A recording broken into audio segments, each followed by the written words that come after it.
My name is David Barrows. I'm president of the Albury Lapidary and Allied Crafts.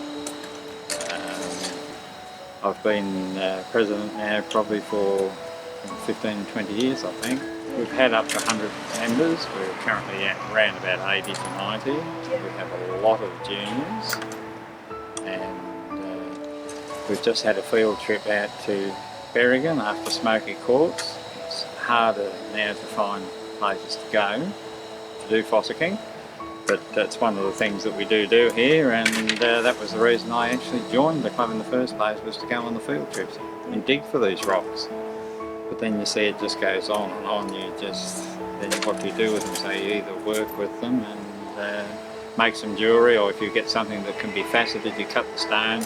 And we do silversmithing. We set the stone in a ring or a pendant, and then you've done the whole gambit. So you found it, faceted it, and set it. And it's very, very rewarding. It's very relaxing, and it's something that all of the family can do together.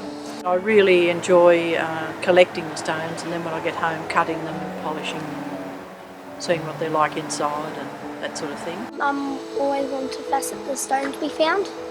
This one's jasper and this one's smoky quartz. I turned this one into a cabochon, and this one I just found on the ground like that. You start off with a rock, and this rock's tomorrow greenstone, and you get like I've got a spoon here, and you make it just to the right size and draw it with a scribe and do the size. Then you go to the trim saws and you cut to the closest shape, and you go to the grinders, grind it to shape, add a docking stick and girdle, and you go on the sanders and polishers. Normally when you get a stone, you cut a slab off it, or if it's only a small stone, you go to the trim saw and just cut a small slab off, and then you go to a template and decide what size you're going to make it, or you can do a freeform and just shape it as it is. Then you dop it on a stick, it's called dop, and then you go to a 100 grinder, then a 220 grinder, 400, 600, and then you go to your wet and dry papers and start on the 220, 400, 600, 800, 1000, 2000, and then you go to felt or leather and polish it.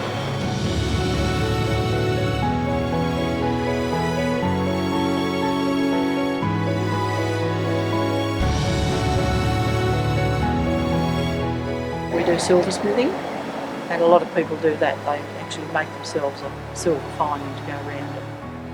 So it's a piece of rhodonite that's been surrounded with silver and then placed on a flat piece of silver as well. So that was soldered on first, and then you place the stone in and push the silver over to hold it in place. Just learn to do something interesting with rocks that I've collected over the years, which is great. And some even from my husband's grandfather, which is where that one came from and where this one came from. So it, you have a connection over generations as well, which is nice. This is your tumbling barrel, and to begin with you put your rough rock in and an appropriate grit. If it's agate or something very, very hard, then you need a 46 grit, but otherwise you just put a 220 and then a 400 and 600, and each time then you,